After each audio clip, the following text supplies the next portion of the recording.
सहकार सहकार सहकार सहकार।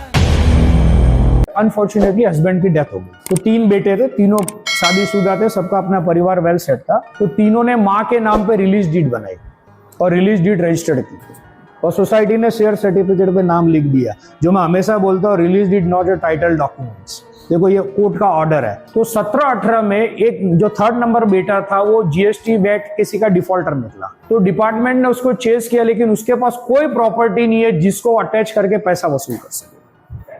तो उन्होंने क्या किया, फॉर्म 26AS उसको चेक किया कि ये बेटे ने आज तक कितनी प्रॉपर्टी खरीदी बेची है। तो उसमें सब डिटेल मिलती है। आप एज ए विटनेस भी साइन करते हो तो उसमें डिटेल आती है। ये बेटे ने 2011-12 में रिलीज डीड में साइन किया। तो रिलीज डीड उन्होंने बाहर निकाली और तुरंत सोसाइटी को एक नोटिस इश्यू किया।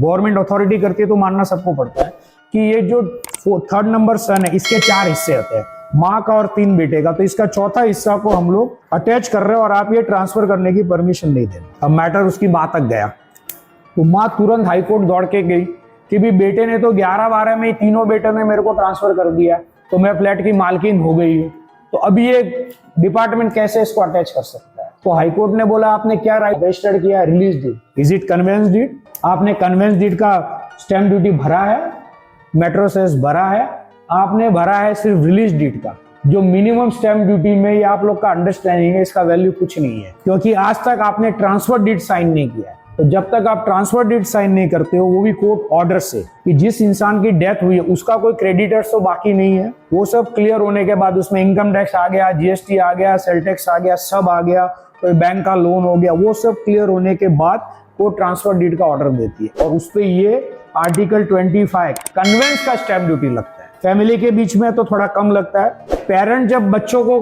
गिफ्ट देते हैं तो कितना 500 रुपीज है, लेकिन यही जब बच्चे पेरेंट्स को देते हो तो 3% है।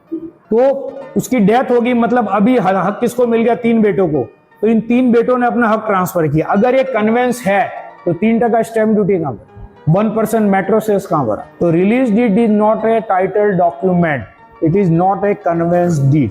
सो उसकी वैल्यू कोर्ट के नजर में 0 है। तो वो आखिर अटैच हो गया। ये मैंने ऑर्डर कॉपी डाली थी, आप वापस पढ़ लीजिए। रिलीज डीड की यही मैक्सिमम वैल्यू है, क्योंकि लोग पढ़ते ही नहीं कि रिलीज डीड का इंपॉर्टेंस क्या है। रिलीज डीड का ये इंपॉर्टेंस है कि मान लीजिए फैमिली में 4 लीगल हेयर्स है और 3 हेयर्स को फैमिली में कोई डिस्प्यूट नहीं है, भैया 13, तो वो अपना राइट ट्रांसफर कर रहे हैं। तो उनके पास राइट कौन सा, हेयरशिप का, तो हेयरशिप ही ट्रांसफर करेंगे ना, इससे ज्यादा तो कुछ नहीं कर सकते हैं।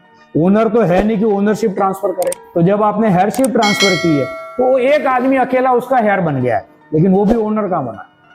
तो ये गलतफहमी होती है। सहकार सहकार।